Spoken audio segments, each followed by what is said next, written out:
Tata power solar, Siddhartha ನಿರ್ಮಾಣ ಸಂಸ್ಥೆ, ಲೋಕಭಾರತಿ education trust, ಸಂಭವ ಫೌಂಡೇಶನ್ ಮತ್ತು ಹೆಲ್ಪ್ ಟ್ರಸ್ಟ್ಗಳ ಸಹಯೋಗದಲ್ಲಿ ಉಚಿತ ಹೊಲಿಗೆ ಯಂತ್ರ ಮತ್ತು ಮಕ್ಕಳಿಗೆ ಶಾಲಾ ಬ್ಯಾಗ್ ವಿತರಣೆ ಕಾರ್ಯಕ್ರಮ ಹಮ್ಮಿಕೊಳ್ಳಲಾಗಿತ್ತು. ಕಾರ್ಯಕ್ರಮದಲ್ಲಿ KSPDCLನ ಮುಖ್ಯ ಕಾರ್ಯನಿರ್ವಾಹಕ ಅಧಿಕಾರಿ ಅಮರನಾಥ್ ಮಾತಾಡಿ, ಪಾವಗಡ ತಾಲೂಕು ತಿರುಮಣಿ ಗ್ರಾಮದಲ್ಲಿ ಮಕ್ಕಳು ಹಿಂದುಳಿದಿದ್ದು ತಮ್ಮ ಮಕ್ಕಳಿಗೆ ಮೌಲ್ಯಯುತ ಶಿಕ್ಷಣವನ್ನು ಕೊಡಿಸಲು ಶ್ರಮವಹಿಸಬೇಕು ಎಂದರು. ಸಿದ್ಧಾರ್ಥ ನಿರ್ಮಾಣ ಸಂಸ್ಥೆಯಿಂದ ಮಹಿಳೆಯರಿಗೆ ಉಚಿತ ಹೊಲಿಗೆ ಯಂತ್ರ ವಿತರಣೆ ಕಾರ್ಯಕ್ರಮವನ್ನು ಉದ್ಘಾಟಿಸಿ ಮಾತಾಡುತ್ತಾ, ಆಧುನಿಕ ಆಕರ್ಷಣೆಗಳಿಗೆ ಒಳಗಾಗಿ ನಾವು ಮೌಲ್ಯಗಳನ್ನು ಕಳೆದುಕೊಳ್ಳುತ್ತಿದ್ದೇವೆ.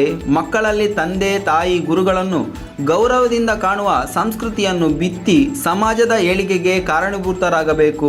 ಜೊತೆಗೆ ವಿಜ್ಞಾನ ಆವಿಷ್ಕಾರಗಳನ್ನು ಮೈಗೂಡಿಕೊಂಡು ಅಭಿವೃದ್ಧಿ ಹೊಂದಬೇಕು ಎಂದು ಅಭಿಪ್ರಾಯಪಟ್ಟರು. ಕಂಪನಿಗೆ ಬರುವ ಲಾಭದಲ್ಲಿ ಸಾಮಾಜಿಕ ಹೊಣೆಗಾರಿಕೆ ನಿಧಿಯ ಅಡಿಯಲ್ಲಿ ಈ ಭಾಗದ ಜನರಲ್ಲಿ ಕೌಶಲ್ಯ ಅಭಿವೃದ್ಧಿ ಕಾರ್ಯಕ್ರಮಗಳನ್ನು ಹಮ್ಮಿಕೊಂಡು ಉದ್ಯಮಶೀಲರನ್ನಾಗಿ ಮಾಡುವ ಮಹತ್ ಕಾರ್ಯವನ್ನು ಟಾಟಾ ಪವರ್ ಸೋಲಾರ್ ಯಶಸ್ವಿಯಾಗಿ ನಿರ್ವಹಿಸುತ್ತಿದೆ ಎಂದು ಹೇಳಿದರು. ಪಾವಗಡ ಗ್ರಾಮಾಂತರ ಬ್ಲಾಕ್ ಕಾಂಗ್ರೆಸ್ನ ಅಧ್ಯಕ್ಷ HV ವೆಂಕಟೇಶ್ ಮಾತಾಡಿ, ವಲಸೆ ತಪ್ಪಿಸಲು ಗ್ರಾಮೀಣ ಪ್ರದೇಶಗಳಲ್ಲಿ ಸ್ವಉದ್ಯೋಗಿಗಳಾಗಿರಬೇಕು. ಪಾವಗಡ ತಾಲೂಕಿನ 4 ಹೋಬಳಿಯಲ್ಲಿ 10,000 ನಿರುದ್ಯೋಗಿ ಮಹಿಳೆಯರು, ಯುವಕರು ಬೆಂಗಳೂರಿನ ವಿವಿಧ ಕೈಗಾರಿಕೆಗಳಲ್ಲಿ ಕೆಲಸ ಮಾಡುತ್ತಿದ್ದಾರೆ. ಮುಂದಿನ ದಿನಗಳಲ್ಲಿ ವಲಸೆ ತಪ್ಪಿಸಲು ಪಾವಗಡದಲ್ಲಿ ಕೌಶಲ್ಯಾಭಿವೃದ್ಧಿ ಪ್ರಾರಂಭಿಸಿ ಸ್ವಉದ್ಯೋಗ ಕೈಗೊಳ್ಳಲು ನೆರವು ನೀಡಲಾಗುವುದು. ವಳ್ಳೂರು ಭಾಗದ ಮಹಿಳೆಯರಿಗೆ ತರಬೇತಿ ನಂತರ 50 ಹೊಲಿಗೆ ಯಂತ್ರಗಳನ್ನು ಉಚಿತವಾಗಿ ನೀಡಲಾಗುವುದು ಎಂದರು. ಸಿದ್ಧಾರ್ಥ ನಿರ್ಮಾಣ ಸಂಸ್ಥೆಯ ಮುಖ್ಯಸ್ಥ ಮಾತಾಡಿ, ಈ ಭಾಗದ ಮಹಿಳೆಯರಿಗೆ ಪ್ರಥಮ ಬಾರಿಗೆ 6 ತಿಂಗಳು ಹೊಲಿಗೆ ತರಬೇತಿ ನೀಡಿ 50 ಜನರಿಗೆ ಉಚಿತವಾಗಿ ಹೊಲಿಗೆ ಯಂತ್ರ ನೀಡಿದ್ದೇವೆ. 1000 ಮಕ್ಕಳಿಗೆ ಶಾಲಾ ಬ್ಯಾಗ್ ವಿತರಣೆ ಮಾಡುತ್ತಿದ್ದೇವೆ. ತಿರುಮಣಿ ಹಾಗೂ ವಳ್ಳೂರು ಗ್ರಾಮ ವ್ಯಾಪ್ತಿಯಲ್ಲಿ ಡಿಪ್ಲೊಮಾ ಕಾಲೇಜ್ ಮಂಜೂರಾತಿ ಮಾಡಬೇಕು ಎಂದು ಆಗ್ರಹಿಸಿದರು. ಈ ಸಂದರ್ಭದಲ್ಲಿ ತಿರುಮಣಿ ಗ್ರಾಮ ಪಂಚಾಯತ್ ಅಧ್ಯಕ್ಷೆ ಮಂಜುಳಾ ನಾಗರಾಜ್, ವಳ್ಳೂರು ಗ್ರಾಮ ಪಂಚಾಯತ್ ಅಧ್ಯಕ್ಷೆ ಲಕ್ಷ್ಮೀದೇವಿ ಮುತ್ಯಾಲಪ್ಪ, ಅಧ್ಯಕ್ಷರಾದ ಗುರುವಪ್ಪ, ನರೇಶ್, ಪ್ರಾಂಶುಪಾಲರಾದ ನಾರಾಯಣ್, ಅಧಿಕಾರಿಗಳಾದ ಪ್ರಕಾಶ್, ಹರೀಶ್, ಮಹೇಶ್, ರಾಮಕೃಷ್ಣ, ಪಾವಗಡ ಪುರಸಭೆ ಸದಸ್ಯರಾದ PH ರಾಜೇಶ್, ತೆಂಗಿನಕಾಯಿ ರವಿ, ಟಾಟಾ ಪವರ್ ಸೋಲಾರ್ನ ಸಂಜಯ್ ಆರ್ಮುಗನ್ ಸ್ವಾಮಿ, ಸುಧಾಕರ್, ಮುಖ್ಯ ಶಿಕ್ಷಕ ಚಂದ್ರಶೇಖರ್, ಮುಖಂಡರಾದ ರಾಮಚಂದ್ರ ರೆಡ್ಡಿ, ಮಹಾಂತೇಶ್, ಪೊಲೀಸ್ ಇಲಾಖೆ, ತಿರುಮಣಿ ಮತ್ತು ಮತ್ತಿತರರು ಹಾಜರಿದ್ದರು. ವರದಿ ರಾಮಪ್ಪ, CK-ಪುರ, ಪಾವಗಡ. ಟಾಟಾ ಪವರ್ ಸೋಲಾರ್ ಏನು Tata power renewable energy limited ಇಲ್ಲಿ ಸುಮಾರು 400 ಮೆಗಾವ್ಯಾಟ್ ವಿದ್ಯುತ್ತನ್ನು ಉತ್ಪಾದನೆ ಮಾಡ್ತಾ ಇದ್ದಾರೆ. ಅವರು ತಮ್ಮ CSR ಆಕ್ಟಿವಿಟೀಸ್ ಅಂಗವಾಗಿ ಈ ಹಲವಾರು ಕಾರ್ಯಕ್ರಮಗಳನ್ನ ಹಮ್ಮಿಕೊಂಡಿರುವಂತಹದ್ದು ನಿಜವಾಗ್ಲೂ ಮೆಚ್ಚುವಂತಹ ಸಂಗತಿ. ಇದನ್ನ ನೀವೆಲ್ಲರೂ ಸದುಪಯೋಗ ಪಡಿಸ್ಕೊಳ್ಳಿ. ಮಕ್ಕಳು ಮುಖ್ಯವಾಗಿ ತುಂಬಾ ಮಕ್ಕಳು ಇಲ್ಲಿ ಸೇರಿದ್ದೀರ. ಇಂದಿನ ಮಕ್ಕಳೇ ನಾಳಿನ ಪ್ರಜೆಗಳು. ನಾವೇನ್ ನೋಡ್ತಾ ಇದ್ದೀವಿ ಇವತ್ತು ಅಂತ ಅಂದ್ರೆ, ಆಧುನಿಕ ಏನೊಂದು ಆಕರ್ಷಣೆಗಳಿದೆ ಅದರಿಂದ ಮೋಹಿತರಾಗಿ ನಮ್ಮ ಮೌಲ್ಯಗಳನ್ನೇ ನಾವು ಬಿಡ್ತಾ ಇರೋದನ್ನು ನಾವು ನೋಡ್ತಾ ಇದ್ದೇವೆ. ಮಕ್ಕಳಿಗೆ ಏನು ಮುಖ್ಯವಾಗಿ ಬೇಕಾಗಿರೋದು ಇವತ್ತು ಅಂದ್ರೆ, ನಮ್ಮ ತಂದೆ ತಾಯಿನ ಗೌರವದಿಂದ ಕಾಣಬೇಕು. ಅವ್ರ ತಂದೆ ತಾಯಿ ಎಷ್ಟಾದ್ರೂ ಓದಿರ್ಲಿ ಬಿಡ್ಲಿ, ಅವ್ರು ಕಷ್ಟಪಟ್ಟಿರೋದು ಅವ್ರಿಗೆ ಗೊತ್ತು. ನಮ್ಗೆ ಯಾರಿಗೂ ಅವ್ರೆಷ್ಟು ಕಷ್ಟಪಟ್ಟಿರ್ತಾರೆ, ಯಾವ ರೀತಿ ಸಂಪಾದಿಸಿರ್ತಾರೆ, ಹೇಗೆ ಬೆವರು ಸೋರಿಸಿರ್ತಾರೆ ನಮ್ಗೆ ಯಾರಿಗೂ ಗೊತ್ತಿರಲ್ಲ. ಅದಕ್ಕೆ ಉಪನಿಷತ್ತುಗಳು ಸಹ ಮಾತೃದೇವೋ ಭವ, ಪಿತೃದೇವೋ ಭವ, ಆಚಾರ್ಯ ದೇವೋ ಭವ, ಅತಿಥಿ ದೇವೋ ಭವ ಅಂತ ಹೇಳಿರುವಂತ. ನಮ್ಮ ಕಣ್ಣು ಕಾಣಿಸುವಂತಹ ದೇವರು ಯಾರಪ್ಪ ಅಂದ್ರೆ ತಾಯಿ. ತದನಂತರ ಕಾಣಿಸುವಂತಹವ್ರು ಯಾರಪ್ಪ ಅಂದ್ರೆ ತಂದೆ. ನಾವು ಶಾಲೆಗೆ ಬಂದ್ಮೇಲೆ ನಮ್ಮ ಕಣ್ಣು ಕಾಣಿಸುವಂತಹ ದೈವ ಯಾರಪ್ಪ ಅಂದ್ರೆ ಗುರು. ಅದಾದ್ಮೇಲೆ ನಮ್ಮ ಸ್ನೇಹಿತರು ಎಲ್ಲರನ್ನೂ ನಾವು ಪೂಜ್ಯದಿಂದ ಕಾಣಬೇಕು ಅನ್ನೋದೇ ಈ ಜೀವನದ ಮರ್ಮ. ಯಾರನ್ನೂ ಹಿಂಸಿಸಬಾರದು, ಎಲ್ಲರೊಡನೆ ಸ್ನೇಹದಿಂದ ಇರಬೇಕು. ಇದೇ ನಮಗೆ ಬೇಕಾಗಿರುವಂತಹದ್ದು. ಇವತ್ತು ನೋಡಿ, ಮೊನ್ನೆ ಇನ್ವೆಸ್ಟ್ ಕರ್ನಾಟಕ ಅಂತ ನಡೀತು ಬೆಂಗಳೂರಲ್ಲಿ.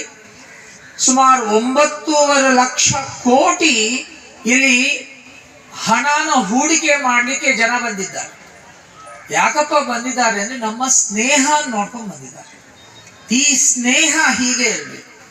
ಇಲ್ಲೂ ಅಷ್ಟೇ, ಪಾವಗಡ ಸೋಲಾರ್ ಪಾರ್ಕ್ ಆಗ್ಬೇಕು ಅಂದ್ರೆ ನಿಮ್ಮೆಲ್ಲರ ಸ್ನೇಹ ಕಾರಣ.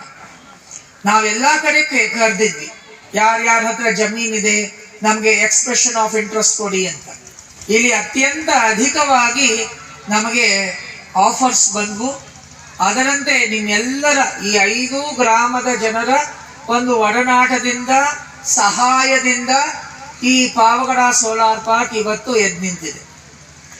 ಅಷ್ಟೇ ಅಲ್ಲ, ಈ ಪಾವಗಡ ಸೋಲಾರ್ ಪಾರ್ಕ್ ಹೇಗಾಗಿದೆ ಅಂತ ತಿಳ್ಕೊಳ್ಳಿಕ್ಕೆ ಹೊರಗಿನ ಜಗತ್ತು ಆಸಕ್ತಿ ವಹಿಸ್ತಾ ಇದೆ. ಸುಮಾರು 180 ದೇಶದ ಜನರು ಇಲ್ಲಿ ಬಂದು ಈ ಸೋಲಾರ್ ಪಾರ್ಕ್ ಹೇಗ್ ನಿರ್ಮಾಣ ಆಗಿದೆ ಅಂತ ನೋಡ್ಕೊಂಡು ಹೋಗಿದ್ದಾರೆ. ಮುಂದೇನೂ ಬರ್ತಿರ್ತಾರೆ. ಯಾಕೆಂದ್ರೆ ಗ್ರೂಪ್ 20 ಅಧ್ಯಕ್ಷತೆಯನ್ನು ಈಗ ಭಾರತ ವಹಿಸ್ಕೊಂಡಿದೆ. ನಮ್ಮ ಮಾನ್ಯ ಪ್ರಧಾನಮಂತ್ರಿಗಳು ಅದರ ನೇತೃತ್ವವನ್ನು ವಹಿಸಿಕೊಂಡಿದ್ದಾರೆ. ಸೊ ಈ ಗ್ರೂಪ್ 20 ಇಂದಲೂ ಸಹ ಈ ಪಾವಗಡ ಸೋಲಾರ್ ಪಾರ್ಕ್ ನೋಡಬೇಕು ಅಂತ ಅವರು ಆಸಕ್ತಿ ವಹಿಸಿದ್ದಾರೆ. ಇದಕ್ಕೆಲ್ಲ ನಮ್ಮ ಸ್ನೇಹ ಕಾರಣ. ನಾವೆಲ್ಲ ಪರಸ್ಪರ ಸ್ನೇಹ, ಸೌಹಾರ್ದ, ಸೌಭ್ರಾತೃತ್ವದೊಂದಿಗೆ ಇರಬೇಕಾಗಿರುವಂತಹದ್ದು ಈ ಕ್ಷಣದ ಅನಿವಾರ್ಯವಾಗಿದೆ. ಅನ್ನ ಹೇಗ್ ಮಾಡೋದು, ಅಕ್ಕಿಯಿಂದ ಅನ್ನ ಹೇಗಾಗತ್ತೆ, ಬೇಯಿಸಿದ್ರೆ ಏನಾಗತ್ತೆ, ನೀರೇನು, ನೀರಲ್ಲಿ ಯಾವ್ಯಾವ ದ್ರವಗಳಿದೆ, ಈಗ ಮುಂದುವರಿತಾ ಏನಾಗತ್ತೆ, ನಾಳೆ ಕರೆಂಟೇ ಇರಲ್ಲ. ಒಂದ್ ಕಾಲದಲ್ಲಿ ನಾ ಅದೇ ಮಾತಾಡ್ತಾ ಇದ್ದೆ ಆರಂಭದಲ್ಲಿ, 100 ವರ್ಷದ ಹಿಂದೆ ಶಿವನ ಸಮುದ್ರದಲ್ಲಿ ಮೊಟ್ಟ ಮೊದಲನೇ ಬಾರಿಗೆ ಈ ವಿದ್ಯುತ್ ಉತ್ಪಾದನೆ ಆದಾಗ KGFಗೆ ಕರೆಂಟ್ ಬೇಕು ಅಂತ ಹೇಳಿ ಅಲ್ಲಿ ವಿದ್ಯುತ್ ಉತ್ಪಾದನೆ ಮಾಡಿದ್ವಿ. ಮನೆಗೆ ಹೋಗಿ ದಯವಿಟ್ಟು ಕರೆಂಟ್ ತಗೊಳ್ಳಿ ಅಂತ ಕೇಳ್ಕೊಳ್ತಿದ್ವಿ. ಆದ್ರೆ ಈಗ ಸಂದರ್ಭ ಹಾಗಿಲ್ಲ. ಕರೆಂಟ್ ಇಲ್ಲದೆ ನಾವು ಬದುಕಲಿಕ್ಕೆ ಸಾಧ್ಯವಿಲ್ಲ. ತೆರೆದ ಬಾವಿಗಳು ಯಾವುದೂ ಇಲ್ಲ, ಎಲ್ಲ ಬೋರ್ವೆಲ್ಸೇ ಇರೋದು. ಕರೆಂಟ್ ಇಲ್ಲದೆ ಹೋದ್ರೆ ಕುಡಿಯಕ್ ನೀರಿಲ್ಲ. ಹಾಗಾದ್ರೆ ಜೀವನ ಹೇಗೆ ನಡೆಯಲಿಕ್ಕೆ ಸಾಧ್ಯ? ಇರೋಂತಹ ಕರೆಂಟ್ನ, ಇರೋಂತಹ ಊರ್ಜಾನ ಹಿತವಾಗಿ ನಿಯಮಿತವಾಗಿ ಬಳಸುವಂತಹದ್ದು ಅನಿವಾರ್ಯವಾಗಿದೆ. ಇದನ್ನು ನಾವು ಮನೇಲಿ ಶುರು ಮಾಡ್ಕೋಬೇಕು. ತುಂಬಾ ಕಷ್ಟ ಇದೆ. ಈ ಕೋವಿಡ್ ಬಂದಾಗಿಂದ ಜೀವನ ಮಾಡೋದೇ ಕಷ್ಟ ಆಗಿದೆ. ಇಂತಹ ಸಂದರ್ಭದಲ್ಲಿ ನಾನಿಯವರು ಹಿಂದೆಯೂ ಸಹ ವೆಂಕಟಮ್ಮನಹಳ್ಳಿಯಲ್ಲಿ ಎಲ್ಲ ಹೆಣ್ಣು ಮಕ್ಕಳಿಗೂ ಕುಕ್ಕರ್ಗಳನ್ನು ವಿತರಣೆ ಮಾಡಿದ್ರು. ಅದೇ ರೀತಿ ಈಗ ಈ ಹೊಲಿಗೆ ಯಂತ್ರಗಳನ್ನು ನೀಡ್ತಿರೋದು ತುಂಬ ಸಂತೋಷ. ಇದನ್ನು ನೋಡ್ಬಿಟ್ಟು ನಾನು ಈ ಥರ ಒಂದು ಕಾರ್ಯಕ್ರಮ ಆಯೋಜನೆ ಮಾಡಬೇಕು ಅಂತ ಮನಸ್ಸಲ್ಲಿ ಅಂದ್ಕೊಂಡೆ. ಯಾಕಂದರೆ ಪ್ರತಿನಿತ್ಯನೂ ನಾನು ಬೇರೆ ಬೇರೆ ಥರ ಸಹಾಯಗಳನ್ನು ಮಾಡ್ತೇನೆ. ಕೆಲವರೆಲ್ಲ ಬೇಕಾದಷ್ಟು ದುಡ್ಡು ಇಟ್ಕೊಂಡು ಅವ್ರಿಗೇನು ಮಾಡೋ ಒಂದು ಮನಸ್ಥಿತಿ ಇರಲ್ಲ. ಹಾಗಾಗಿ ಈ ಒಂದು ಮನಸ್ಥಿತಿ ಬೆಳೆಸ್ಕೋಬೇಕು. ನಮ್ಮ ಅಕ್ಕಪಕ್ಕ ಇರೋರಿಗೆ ಒಂದು 10 ಜನಕ್ಕೆ ಸಹಾಯ ಮಾಡಿದ್ರೆ ಆ 10 ಜನ 100 ಜನ ಆಗ್ತಾರೆ. ಈ ಒಂದು ಸಹಾಯ ಮಾಡೋದು ತುಂಬ ಒಳ್ಳೆಯ ಕೆಲಸ. ಅದೇ ರೀತಿ ನಮ್ಮ ಸೋಲಾರ್ ಇವತ್ತು ನಮ್ಮ ಪಾವಗಡ ಏಷ್ಯಾನೇ ನೋಡ್ತಾ ಇದೆ. ನಮ್ಮ ಪಾವಗಡದ ಕಡೆ ನಮ್ಮ ಅಮರನಾಥ್ ಸರ್ ಹೇಳ್ದಂಗೆ 180 ದೇಶಗಳು ಈ ಒಂದು ತಿರುಮಣಿ ಒಳ್ಳೂರು ಸೋಲಾರ್ ಪಾರ್ಕ್ನ ನೋಡಲಿಕ್ಕೆ ಆಸೆ ಪಡ್ತಿದ್ದಾರೆ. ಅಂದರೆ ಏಷ್ಯಾದಲ್ಲೇ ಇವತ್ತು ನಂಬರ್ 1 ಆಗಿದೆ ನಮ್ಮ ತಿರುಮಣಿ ಒಳ್ಳೂರು. ಈ ಭಾಗದ ಜನ ತುಂಬ ಅದೃಷ್ಟವಂತರು. ಯಾಕಂತಂದರೆ ಈ ಕಡೆ ಬರಡು ಭೂಮಿ, ಯಾರು ಜನನೇ ಬರ್ತಿರ್ಲಿಲ್ಲ, ಓಡಾಡ್ತಿರ್ಲಿಲ್ಲ. ಅಂಥ ಜಾಗದಲ್ಲಿ ಇವತ್ತು ಎಲ್ಲ ಒಂದು ಫಾರಿನ್ ಒಳಗಡೆ ಓಡಾಡ್ದಂಗೆ ಇರುತ್ತೆ ಆ ಸೋಲಾರ್ ಪಾರ್ಕಲ್ಲಿ ಓಡಾಡಿದ್ರೆ. ಇಂಥ ಒಂದು ಬಿಗ್ಗೆಸ್ಟ್ ಸೋಲಾರ್ ಪಾರ್ಕ್ ಆಗ್ಲಿಕ್ಕೆ ಕಾರಣಕರ್ತರಾದಂಥ ನಮ್ಮ ಇಂದಿನ ಮುಖ್ಯಮಂತ್ರಿಗಳು ಸಿದ್ದರಾಮಯ್ಯನವರು, ಮುಖ್ಯವಾಗಿ DK ಶಿವಕುಮಾರ್ ಅವರು ಪದೇ ಹೇಳ್ತಾ ಇದ್ರು, ಏನು ವೆಂಕಟೇಶ್ ಹೆಂಗಿದೆಯೋ ನಾನು ಮಾಡಿದ ಸೋಲಾರ್ ಪಾರ್ಕ್ ಅಂತ ಹೇಳ್ತಾರೆ. ತುಂಬ ಸಂತೋಷ ಅಣ್ಣ. ಸುಮಾರು ಸಾವಿರಾರು ಉದ್ಯೋಗಗಳು ಸೃಷ್ಟಿಯಾಗಿದೆ. ಹಾಗಾಗಿ ತಮ್ಮನ್ನ ಎಲ್ಲರೂ ಈ ಭಾಗದ ಜನ ನೆಲೆಸ್ತಾರೆ. ಒಳ್ಳೆ ಕೆಲಸ ಮಾಡಿದ್ದೀನಿ ಅಂತ ನಾನು ಹೋದಾಗೆಲ್ಲ ಕೇಳ್ತಾ ಇರ್ತಾರೆ ಅವರು ಸಹ. ಹಾಗಾಗಿ ಈ ಟಾಟಾ ಸೋಲಾರ್ ರಿನ್ಯೂವಬಲ್ ಎನರ್ಜಿ ಅವರು ಆಯೋಜನೆ ಮಾಡಿದಂಥ ಈ ಕಾರ್ಯಕ್ರಮಕ್ಕೆ ತುಂಬ ಸಂತೋಷ ಆಗಿದೆ. ಅದೇ ರೀತಿ ಮಕ್ಕಳಿಗೆ ಕೆಲವರು ಬಡವರು ಇರ್ತಾರೆ, ಕೆಲವರು ಚೆನ್ನಾಗಿದೆ ರೈತರ ಮಕ್ಕಳು ಇರ್ತಾರೆ. ಇರೋರು ಒಳ್ಳೊಳ್ಳೆ ಬ್ಯಾಗ್ಗಳು ಹಾಕ್ಕೊಂಡು ಹೋಗ್ತಾರೆ, ಇಲ್ದಿರೋರು ಕೈಯಲ್ಲಿ ಬುಕ್ ಇಟ್ಕೊಂಡು ಹೋಗ್ತಾರೆ. ಹಿಂದಿನ ದಿನಗಳು ಜ್ಞಾಪಿಸ್ಕೊಂಡ್ರೆ ನಾನು 4th 5th ನಾವು ಬರೀ 1-2 ಬುಕ್ ಇಟ್ಕೊಂಡು ಓಡಾಡ್ತಿದ್ವಿ ಬ್ಯಾಗ್ ಇಲ್ಲದೆ. ಆ ದಿನಗಳನ್ನು ನೋಡಿರೋದು ನನಗೆ ತುಂಬ ಚೆನ್ನಾಗಿ ಗೊತ್ತಿದೆ. ನಾನು ಸಹ ಕೆಲವು ಪಟ್ಟಿ ಮಾಡಿಸ್ತೀನಿ ನಮ್ಮ ಹೋಬಳಿಯಲ್ಲಿ. ಹಂತವಾಗಿ 4 ಹೋಬಳಿಯಲ್ಲೂ ಇಂಥ ಕಾರ್ಯಕ್ರಮಗಳ ಆಯೋಜನೆ ಮಾಡ್ತೀನಿ ಅಂತ ತಮ್ಮೆಲ್ಲರಿಗೂ ತಿಳಿಸಿ, ನಾನಿಯವ್ರ ಪರವಾಗಿ ನಾನು 25 ಹೊಲಿಗೆ ಯಂತ್ರಗಳನ್ನು ನೆಕ್ಸ್ಟ್ ಟ್ರೈನಿಂಗ್ ಆದಮೇಲೆ ನೆಕ್ಸ್ಟ್ ಯಾವತ್ತು ಕಾರ್ಯಕ್ರಮ ಮಾಡ್ತಾರೋ 25-50 ನನ್ನ ಮನಸ್ಸಿಗೆ ಅವತ್ತು ಏನು ತೋಚಿತ್ತೋ ನಾನು ಸ್ಪಾನ್ಸರ್ ಮಾಡ್ತೇನೆ. ಆರೋಗ್ಯ, ಐಶ್ವರ್ಯ, ಸಂಪತ್ತು ಇದೆಲ್ಲನೂ ಇನ್ನೂ ಸ್ವಲ್ಪ ಕೊಟ್ಟು ಕರುಣಿಸಿದ್ರೆ 4 ಜನಕ್ಕೆ ಅವ್ರ ಕಡೆಯಿಂದ ಸಹಾಯ ಆಗಲಿ ಅಂತ ಕೇಳ್ಕೊಳ್ತಾ ಇದ್ದೀನಿ. ಅದೇ ರೀತಿ ವೆಂಕಟೇಶ್ ಸರ್ ಇವತ್ತು ನಮಗೆ ಮತ್ತೊಂದು ನಮ್ಮ ಕಳೆದ ಕಾರ್ಯಕ್ರಮದಲ್ಲಿ ನಾನಿ ಸಾಹೇಬರು ಹೇಳಿದ್ರು, ಈ ದಿನ ವೆಂಕಟೇಶ್ ಸರ್ ಅವರು ಒಂದು ಮಾತು ಹೇಳಿದ್ದಾರೆ. ಈಗ ಸರ್ ಮತ್ತೆ ಇನ್ನೊಂದು ಬ್ಯಾಚ್ ಪ್ರಾರಂಭ ಮಾಡಿದ್ದೀವಿ ಸರ್. ಸುಮಾರು 50 ಜನ ಮಹಿಳೆಯರಿಗೆ ಪ್ರಾರಂಭ ಮಾಡಿದ್ದೀವಿ. ಸೊ ಆ ಮಹಿಳೆಯರಿಗೆ ನಿಮಗೂ ಸಹ ಈ ಒಂದು ಸುದಿನ ಅಂತ ಹೇಳ್ಬೋದು ನಾವು. ನಿಮಗೂ ಸಹ ವೆಂಕಟೇಶ್ ಸರ್ ನಿಮಗೆ ಒಂದು ಮಾತು ಕೊಟ್ಟಿದ್ದಾರೆ.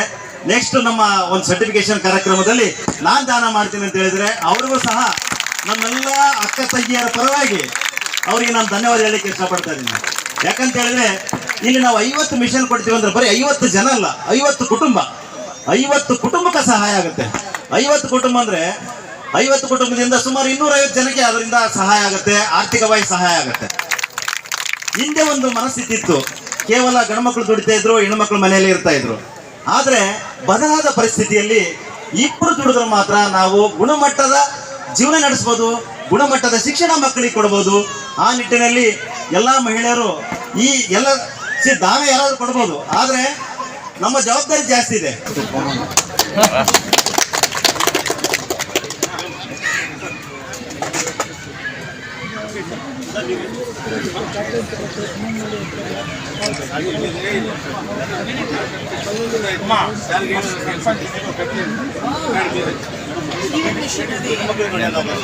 ಸರ್ ನೋಡಿ ಸರ್, ಅಣ್ಣ ಸರ್ ನೋಡಿ ಸರ್ ನೋಡಿ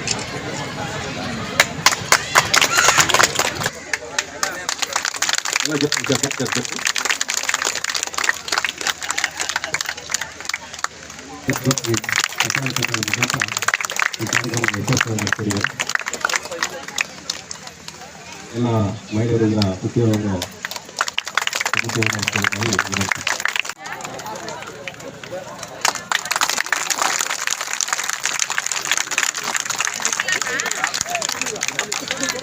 ಈ ದಿನ ಕಾರ್ಯಕ್ರಮಕ್ಕೆ ಎಲ್ಲ ಮಕ್ಕಳಿಗೂ ಬ್ಯಾಗ್ಗಳು, ಹೊಲಿಗೆ ಮಿಷನ್ಗಳು ಮತ್ತು ಪ್ರತಿಯೊಂದು ಇದನ್ನು ಸಹಾಯ ಮಾಡಿದ ನಾನು ಅವರಿಗೆ ವೇದಿಕೆಯಲ್ಲಿರುವ ಎಲ್ಲರೂ ಎಲ್ಲ ಜೋರ ಚಪ್ಪಳ ಮುಖಾಂತರ ಅವರಿಗೆ ಗುರಿಗಂಬಿಸೋಣ.